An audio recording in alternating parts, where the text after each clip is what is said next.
On a humid Thursday afternoon in June of 1986, Frank Morrison pushed his shopping cart through the wide aisles of the Walmart in Cedar Rapids, Iowa, believing he had left the world of espionage and suspicion behind him in the jungles of Southeast Asia 11 years earlier. He thought the paranoia that had kept him alive during 3 tours in Vietnam had finally subsided, that the hypervigilance which once served him so well had become an unnecessary burden in the peaceful heartland of America. He was about to discover that some instincts never truly fade, and that the Cold War he had only read about in newspapers was being fought right there in the fluorescent-lit aisles of his local discount store, hidden beneath the veneer of suburban normalcy that Americans had worked so hard to build. But before we dive into this story, make sure to leave a like and subscribe to the channel so we can bring you the most gripping Cold War and espionage stories every day. And tell me in the comments where you're watching from, it really helps support us. Frank Morrison was 43 years old that summer. Though the lines etched into his weathered face and the silver streaking through his dark hair made him look closer to 50. He had returned from Vietnam in 1975, one of the last American soldiers to leave Saigon before the city fell to the North Vietnamese forces. The images of helicopters evacuating the embassy roof still haunted his dreams, mixing with older nightmares of firefights in the Mekong Delta and the faces of friends who never made it home. After his discharge, Frank had drifted for a while, working odd jobs across the Midwest before finally settling in Cedar Rapids, where his sister lived with her family. He found work at a John Deere plant, married a local schoolteacher named Susan, and tried his best to become the kind of ordinary American citizen he had fought to protect. The Walmart had opened 2 years earlier on the eastern edge of town, a massive blue and white structure that seemed to Frank like a monument to American prosperity and excess. He usually avoided shopping there, preferring the smaller stores downtown where he knew the owners by name. But Susan had asked him to pick up supplies for the 4th of July barbecue they were planning. He had a list clutched in his calloused hand: charcoal, lighter fluid, hamburger buns, potato chips, paper plates, and a case of Coca-Cola. Simple, mundane items that represented the peaceful life he had tried so hard to build. Frank was standing in the automotive section, comparing prices on motor oil, when he first noticed the man. There was nothing obviously suspicious about him, nothing that would have caught the attention of the average shopper hurrying through their errands. He was approximately 35 years old, with light brown hair cut in a conservative style, wearing pressed khaki pants and a blue polo shirt that could have come from any department store in America. He had a shopping cart like everyone else, and he moved through the aisles with the casual efficiency of someone who knew exactly what he needed. But something about him made the small hairs on the back of Frank's neck stand up, triggering that old wartime instinct that had saved his life more than once in the jungle. At first, Frank told himself he was being ridiculous. He had promised Susan he would stop seeing threats in every shadow, stop analyzing every stranger's behavior as if they might be an enemy combatant. The therapist at the Veterans Affairs Office had told him this was a common symptom of what they were now calling post-traumatic stress disorder, and that he needed to consciously remind himself that he was no longer in a war zone. But Frank had learned in Vietnam that there was a difference between paranoia and proper vigilance, and something about this man's movements set off every alarm bell in his experienced mind. He watched as the man stopped in front of a display of American flags, the small handheld ones that people like to wave at parades and stick in their front lawns. The man picked one up, examined it closely, then set it back down with a small, almost imperceptible expression that Frank could not quite identify. It was not contempt exactly, but neither was it the casual patriotism that most Americans displayed when handling the stars and stripes. It was more like the look of someone studying an artifact from a foreign culture, trying to understand its significance without truly feeling any connection to it. Frank moved closer, pretending to examine a display of windshield wipers while keeping the man in his peripheral vision. This was another skill he had honed in Vietnam, the ability to observe without appearing to watch, to gather intelligence without drawing attention to himself. He saw the man pick up a can of WD-40 lubricant, read the label carefully, then place it in his cart. Nothing unusual about that, except for the way he read the label with such intense concentration, as if he were memorizing every word rather than simply checking that he had grabbed the right product. The man moved to the hardware section next, and Frank followed at a discreet distance, his own shopping temporarily forgotten. He watched as the man selected a set of screwdrivers, examining each one with meticulous care. When a store employee approached to ask if he needed help, the man's response was perfectly polite, and his English was flawless. But Frank noticed a microscopic hesitation before he spoke, as if he were translating in his head before forming the words. It was the kind of thing most people would never catch, but Frank had worked with South Vietnamese interpreters who displayed that same tiny delay, that split-second pause that marked someone who was thinking in one language and speaking in another. Frank's mind raced back to the intelligence briefings he had attended in Vietnam, the warnings about enemy infiltrators, and the importance of noting behavioral inconsistencies. He remembered a young Viet Cong sympathizer who had been caught trying to enter their base camp, how the man had almost passed inspection until a sharp-eyed sergeant noticed that he wore his watch on the wrong wrist, a small detail that revealed his deception. Frank had learned that spies were rarely caught because of dramatic mistakes. They were usually undone by tiny, almost invisible inconsistencies that only a trained observer would notice. He continued to shadow the man through the store, maintaining his distance and pretending to shop. He observed that the man's cart contained an odd assortment of items: the screwdrivers, some electrical wire, a small transistor radio, batteries, a notebook, several pens, and a prepaid calling card. None of these items were suspicious on their own, but together they formed a pattern that troubled Frank. These were not the purchases of someone preparing for a 4th of July barbecue or doing routine household shopping. These were the tools of someone who needed to communicate, to record information, to work with electronics. In the grocery section, Frank watched as the man selected his food items. Here again there was subtle wrongness that most people would miss. The man chose white bread instead of wheat, something that seemed insignificant until Frank noticed the man reading the nutrition label with that same intense concentration, as if he were unfamiliar with American food products. He picked up a jar of peanut butter, examined it, then selected grape jelly to go with it. When he reached for milk, he studied the different percentages of milk fat with an almost academic interest, before finally choosing 2%. What struck Frank most forcefully was the man's shopping pattern itself. While most Americans move through a grocery store with practiced efficiency, grabbing familiar brands without much thought, this man approached each selection as if it required careful consideration. He was not shopping like someone replenishing household supplies. He was shopping like someone who was still learning how to be an American, someone who had studied the culture, but had not yet fully internalized it. Frank's heart began to pound harder as he realized what he was witnessing. This was not just an immigrant adjusting to American life. This was someone who was actively working to maintain a cover. The man was too perfect, too careful, too conscious of every small choice he made. Real immigrants often made mistakes, bought the wrong products, asked questions. This man never asked for help, never showed confusion, but neither did he demonstrate the unconscious familiarity that came from years of living in a place. When the man moved to the checkout line, Frank positioned himself 3 lanes over where he could observe without being obvious. He watched as the man paid with cash, counting out the bills with precision. The cashier, a teenage girl with a bored expression, barely looked at him as she rang up his purchases. Why would she? He was just another customer in a busy store, utterly unremarkable in every obvious way. But Frank saw what she did not see, the way the man's eyes constantly scanned the environment, noting the security cameras, the exits, the other shoppers.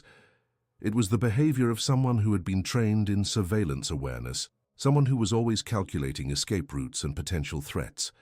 Frank quickly paid for his own items and followed the man out to the parking lot. The afternoon sun beat down on the black asphalt, and waves of heat shimmered in the air. He watched as the man loaded his purchases into a nondescript beige Toyota Camry, one of the most common cars in America, the automotive equivalent of blending into the background. Frank had parked his old Chevy pickup truck 3 rows away, and he made note of the Camry's license plate number, HRJ 427. As the man drove away, Frank stood in the parking lot, the plastic bags of his own purchases growing heavy in his hands. His mind was spinning with questions and doubts. Was he really seeing evidence of espionage, or was this just his war-damaged psyche creating threats where none existed? Susan had warned him about this, about his tendency to see the world through a lens of suspicion and danger. The therapist had told him that he needed to trust his rational mind over his emotional reactions, to recognize when his trauma was distorting his perception of reality. But Frank had learned in Vietnam to trust his instincts, and every instinct he possessed was screaming that something was wrong with the man he had just observed.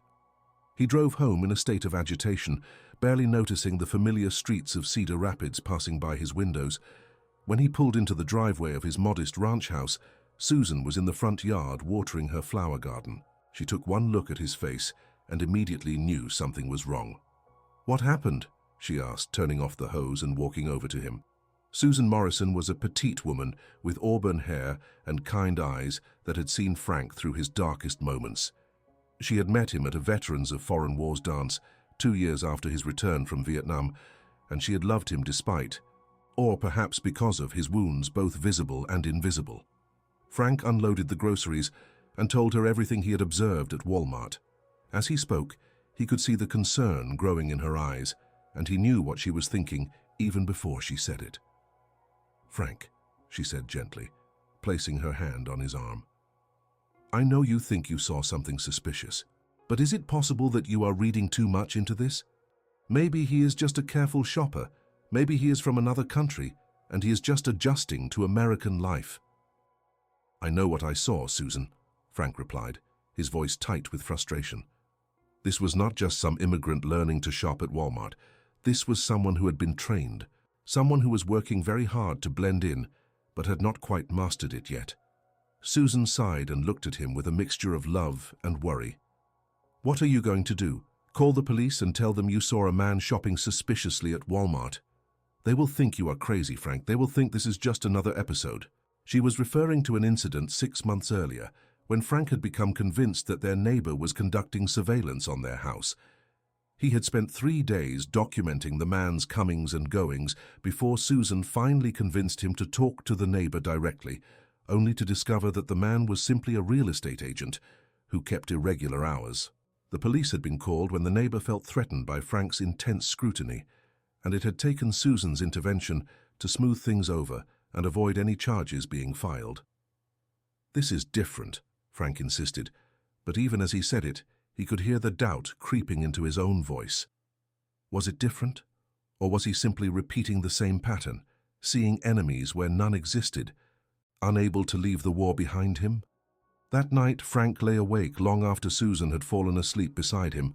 He stared at the ceiling, watching the shadows cast by the streetlight outside their window, and he thought about the man at Walmart.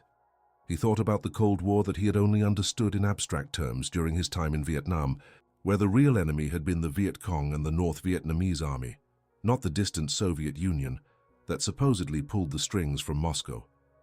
He had read in the newspapers about spy scandals and defectors, about the ongoing tension between the United States and the Soviet Union, but it had always seemed far removed from his own experience.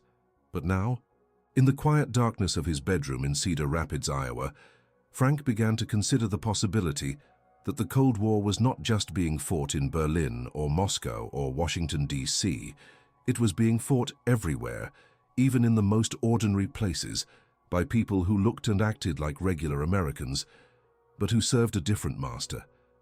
And if that was true, if there really were Soviet agents operating in small Midwestern cities, gathering intelligence and conducting operations under the cover of normal life, then what he had witnessed at Walmart took on a much more serious significance.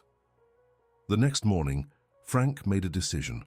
Instead of going directly to the police, which he knew Susan was right would make him look paranoid, he would do his own reconnaissance. He would go back to Walmart at the same time, see if the man appeared again, gather more information before taking any action. It was a compromise between his instincts and his desire to appear rational, a middle ground that might satisfy both his need to investigate and Susan's concern for his mental health. For the next week, Frank went to Walmart every afternoon at approximately the same time he had first spotted the suspicious man. He varied his appearance slightly, wearing different hats and jackets, though he felt slightly ridiculous doing so. He wandered the aisles, pretending to shop while really conducting surveillance, watching for the beige Camry in the parking lot and hoping to see the man again. Susan knew what he was doing, and though she worried, she did not try to stop him. She understood that Frank needed to resolve this in his own way, even if it turned out to be nothing. On the 6th day, Frank's patience was rewarded. He was in the sporting goods section, examining fishing lures when he saw the man enter the store. Today he was wearing jeans and a different shirt, but Frank recognized him immediately. The same careful movements, the same cautious way of scanning his environment, the same subtle wrongness that had caught Frank's attention the first time. Frank followed him again, maintaining his distance and using other shoppers as cover. This time the man's purchases were different but equally interesting. A detailed road map of Iowa, a compass, a small pair of binoculars, duct tape and rope. In the grocery section, he bought only a few items: instant coffee, canned soup, bread and bottled water. These were not the purchases of someone settling in for a comfortable suburban life. These were the supplies of someone preparing for field work. When the man reached the checkout, Frank noticed something new. As the cashier, a different employee from the previous week, rang up his items, the man pulled out his wallet to pay. For just a moment, as the wallet opened, Frank caught a glimpse of several different identification cards, more than any normal person would carry. The man quickly selected one and paid with cash again, but Frank had seen enough. Multiple IDs meant multiple identities, and multiple identities meant someone who was hiding something significant.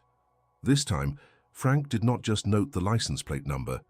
He followed the beige Camry at a discreet distance, using techniques he had learned during convoy operations in Vietnam. The man drove through Cedar Rapids, taking a route that seemed designed to detect surveillance, making several unnecessary turns and doubling back on himself twice. Frank recognized these moves as counter-surveillance techniques, professional methods used by people who had been trained in intelligence work. He almost lost the Camry twice, but managed to keep it in sight, staying far enough back that his old Chevy pickup would not be noticed. The Camry eventually pulled into an apartment complex on the south side of town, a modest two-story building that housed working-class families and retirees. Frank drove past without slowing, noting the complex name, Riverside Gardens Apartments. He circled around the block and parked where he could observe the entrance. 20 minutes later, he saw the man emerge from the building carrying a garbage bag to the dumpster. Frank memorized the apartment number, 214. Now Frank faced a real dilemma. He had information that could potentially be significant, but he still had no proof of any actual wrongdoing. The man had done nothing illegal. He had simply shopped at Walmart and driven home to his apartment. The fact that his behavior seemed off to a paranoid Vietnam veteran was not grounds for police action. Frank knew that if he went to the authorities now, they would dismiss him at best and possibly refer him for psychiatric evaluation at worst. That evening, Frank sat at his kitchen table with Susan and explained everything he had discovered. She listened quietly, her expression shifting from concern to something more serious as he laid out the pattern of behavior he had observed. When he finished, she was silent for a long moment. "Frank," she finally said, "I believe that you are seeing something real. You have never been wrong about people before, not when you trust your instincts this strongly. But you need to take this to someone who can actually do something about it. You cannot investigate this yourself. You are not in the military anymore. You could get hurt, or worse, you could accidentally interfere with a real investigation if one exists." "Who would I even call?" Frank asked. "The Cedar Rapids Police Department? They handle robberies and traffic accidents, not international espionage." "What about the FBI?" Susan suggested. "They are the ones who deal with spies and national security, right? Maybe they already know about this man, or maybe they need to know." Frank considered this. The Federal Bureau of Investigation had offices in major cities, and he knew there was a field office in Des Moines, about 2 hours away. The idea of contacting them made him nervous, not because he feared he was wrong, but because he feared they would not take him seriously. What credibility did a 43-year-old factory worker with PTSD have when making accusations of espionage? But Susan was right that he could not continue investigating on his own. This was beyond his capability to handle. The next morning, Frank drove to Des Moines and found the FBI field office in a nondescript government building downtown. He felt out of place in the sterile waiting room, surrounded by official seals and photos of the president and FBI director. When he finally spoke to a receptionist and explained that he had information about possible foreign intelligence activity, he was given a skeptical look and asked to wait. 45 minutes later, Frank was ushered into a small conference room where two agents sat waiting. Special Agent David Chen was a young Asian-American man in his early 30s with sharp eyes and an air of professional competence. Special Agent Margaret Riley was older, perhaps in her late 40s, with steel-gray hair pulled back in a tight bun and an expression that suggested she had heard every ridiculous conspiracy theory imaginable. Frank told them everything. He described the man at Walmart, the small behavioral inconsistencies, the suspicious purchases, the counter-surveillance driving the apartment complex. As he spoke, he could see Agent Riley's skepticism deepening, but Agent Chen was taking careful notes and asking specific questions. "Mr. Morrison," Agent Riley said when he finished, her tone carefully neutral, "I understand that you served in Vietnam, and I thank you for your service. But what you have described could easily be explained by any number of innocent circumstances. Maybe this man is simply a cautious person. Maybe he is an immigrant who is still learning American customs. Maybe he is shopping for legitimate reasons that you just do not understand." "I know what I saw," Frank said firmly. "I know the difference between normal caution and trained surveillance awareness. This man has been trained in intelligence tradecraft, I am certain of it." Agent Chen leaned forward. "Can you describe him more specifically? Height, weight, distinguishing features?" Frank gave them everything he could remember: approximately 5 feet 9 inches tall, around 170 pounds, light brown hair, no visible tattoos or scars, spoke English with the faintest trace of an accent that he could not quite place. He also gave them the license plate number and the apartment address. "We will look into this," Agent Chen said, closing his notebook. Agent Riley looked less convinced, but nodded in agreement. "If there is anything to your observations, Mr. Morrison, we will follow up. But I want you to understand that you cannot continue investigating this yourself. If this man is actually engaged in intelligence activity, then approaching him or continuing to follow him could be dangerous, and it could also compromise an official investigation. Do you understand?"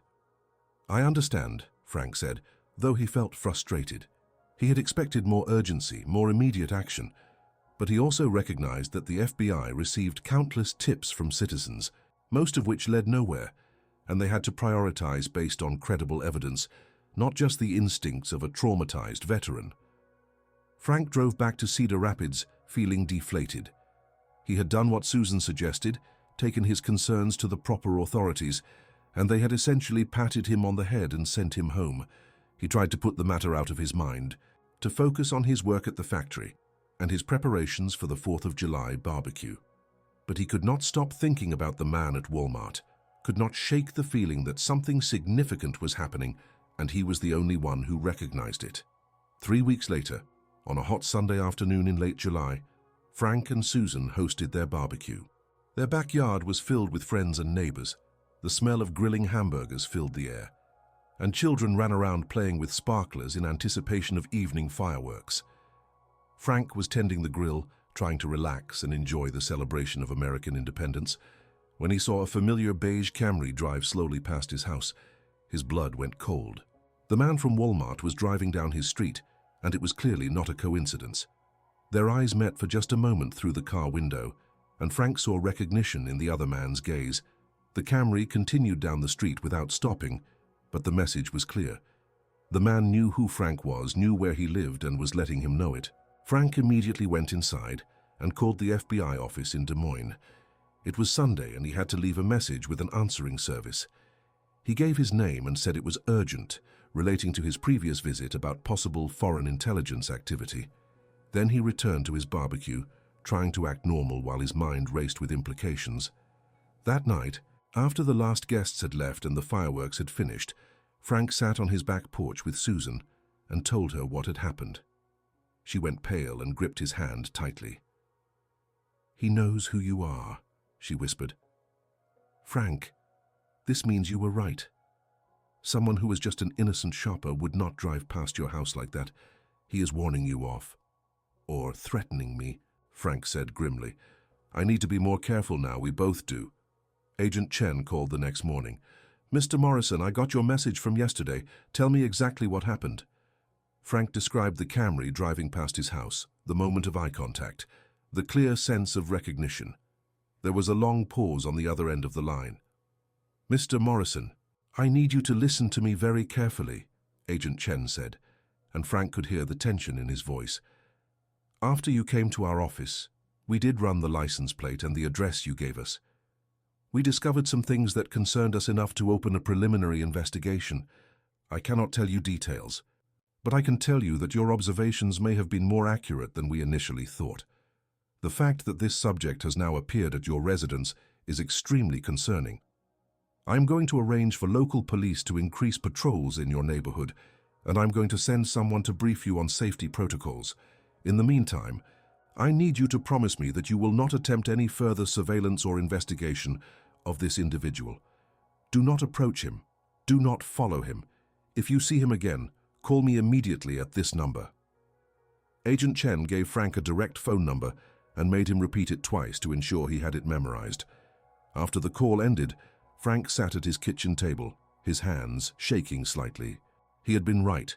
The man was exactly what Frank had suspected, and now Frank and Susan were potentially in danger because of his investigation. Over the next 2 weeks, Frank saw increased police presence in his neighborhood, marked cars cruising past his house at odd hours. He did not see the beige Camry again, but he remained vigilant, his wartime instincts fully activated now.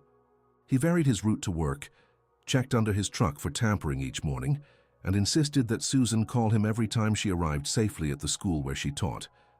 Then, on a Thursday evening in mid-August, Agent Chen and Agent Riley appeared at Frank's door. They asked to come inside, and once seated in the living room, they explained what had been happening. "Mr. Morrison," Agent Riley said, her previous skepticism now replaced with professional respect, "your tip led us to conduct surveillance on the individual you identified. His real name is Alexei Volkov, and he is a Soviet illegal, a deep-cover agent who has been living in Cedar Rapids for approximately 2 years under the identity of Robert Mitchell.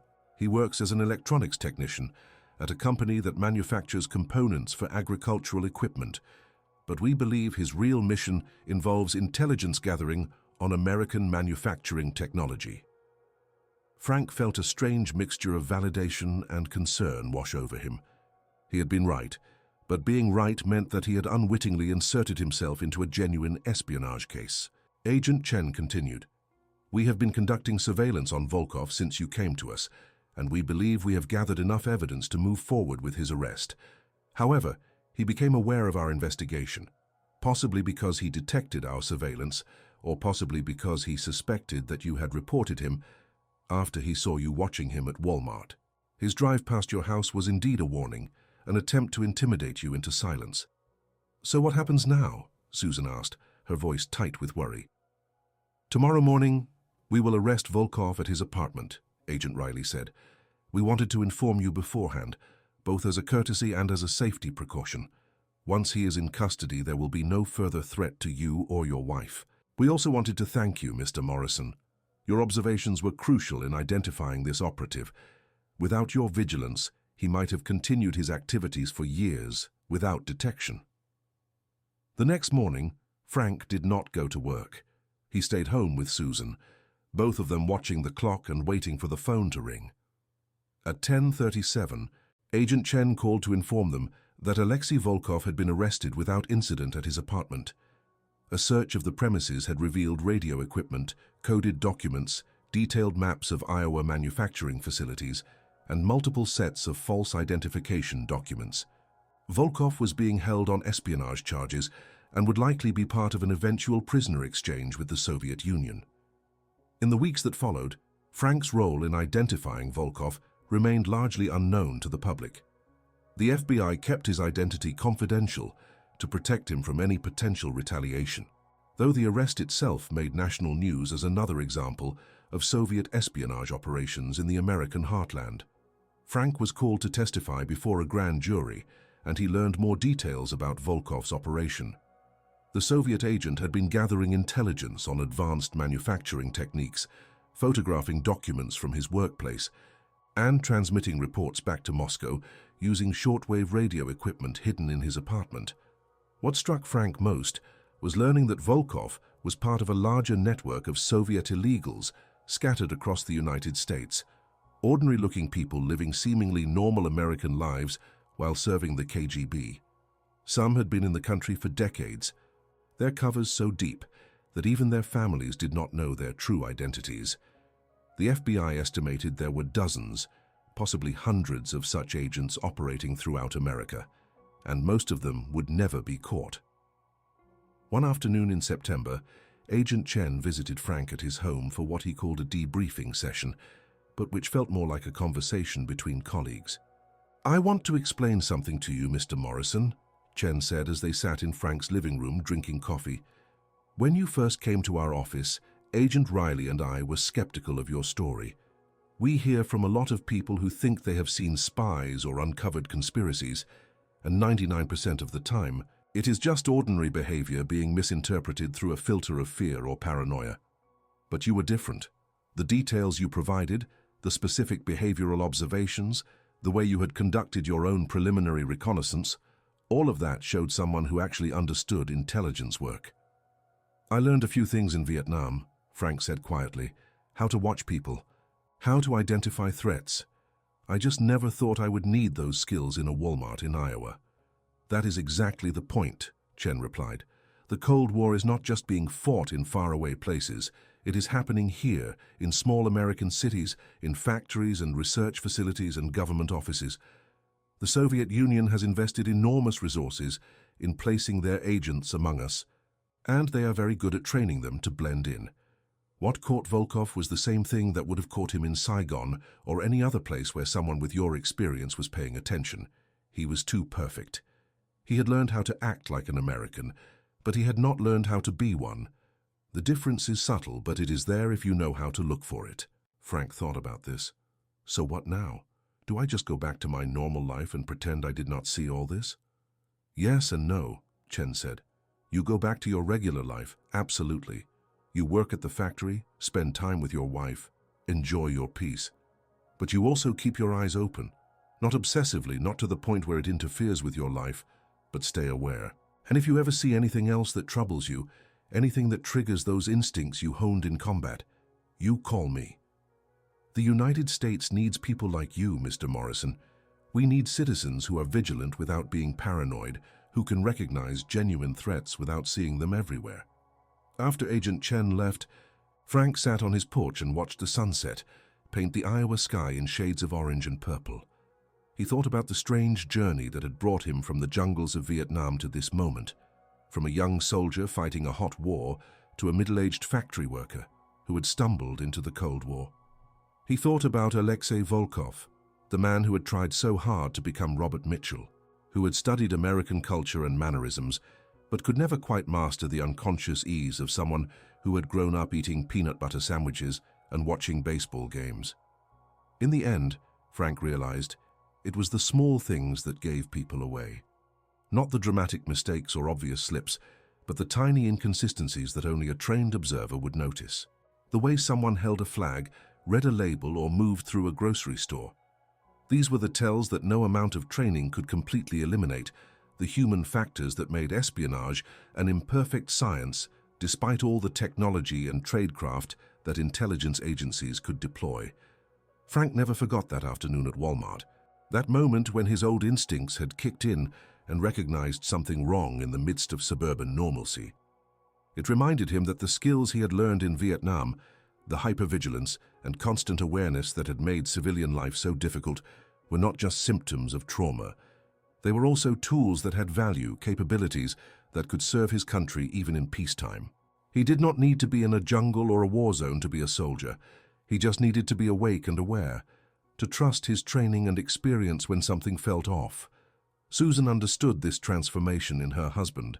She saw how the successful identification of Volkov had given Frank something he had been missing since his return from Vietnam, a sense of purpose and validation.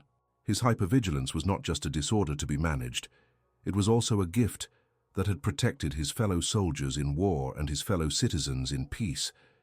He would always carry the scars of combat, the nightmares and the anxiety, but now he also carried the knowledge that those very same experiences that had wounded him had also made him capable of seeing threats that others missed. The 4th of July came around again the following year, and Frank and Susan hosted another barbecue. As Frank stood at his grill, flipping hamburgers and watching his neighbors enjoy the celebration, he found himself scanning the street out of habit. But this time he smiled as he did it. He was not looking for threats everywhere, he was simply remaining aware, keeping watch over his community the way he had once kept watch over his platoon in the Mekong Delta. The beige Camry never appeared again. Alexei Volkov was eventually exchanged for an American agent held by the Soviets, and he returned to Moscow, where he presumably received a hero's welcome or faced recriminations for his capture, depending on how the KGB viewed his performance. Frank never learned which, and he never particularly cared. What mattered to him was that he had seen something wrong, trusted his instincts despite self-doubt and external skepticism, and taken appropriate action. In doing so, he had reminded himself that the soldier he had been in Vietnam was not a person he needed to bury and forget, but rather a part of himself that could still serve his country in a different kind of war. The story of how a retired Vietnam veteran identified a Soviet spy at Walmart would never be widely known. It remained classified in FBI files, a minor footnote in the long history of Cold War espionage operations in the United States.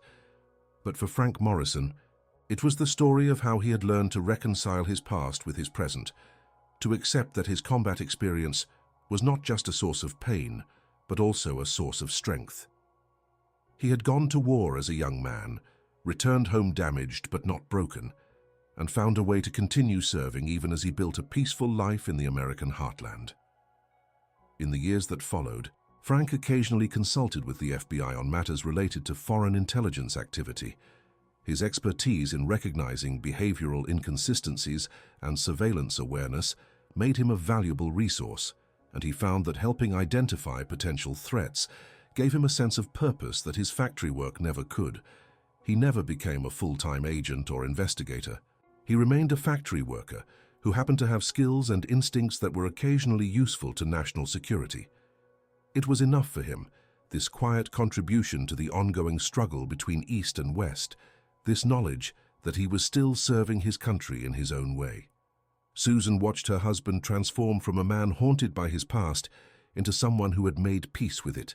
She saw how his confidence grew, how the nightmares became less frequent, how he learned to trust himself again. The therapist at the Veterans Affairs Office attributed this improvement to Frank's successful intervention in the Volkov case, noting that many combat veterans struggled to find meaning in civilian life, and that Frank had discovered a way to channel his military experience into something positive. On quiet evenings, sitting on their porch and watching the sun set over Cedar Rapids, Frank and Susan would sometimes talk about that day at Walmart, about how a routine shopping trip had turned into an espionage case. They marveled at the strangeness of it, at how the Cold War had reached into their small Iowa city, and how Frank's paranoid vigilance had turned out to be justified. But they also recognized the broader truth, that evil and deception could hide anywhere, that the battle between freedom and tyranny was not confined to distant battlefields, and that ordinary citizens had a role to play in protecting their country. Frank Morrison never considered himself a hero. He had simply done what needed to be done, used the skills he possessed to serve his country when the opportunity arose. But in the secret files of the Federal Bureau of Investigation, his name appears with a commendation noting his crucial role in identifying and apprehending a Soviet intelligence operative.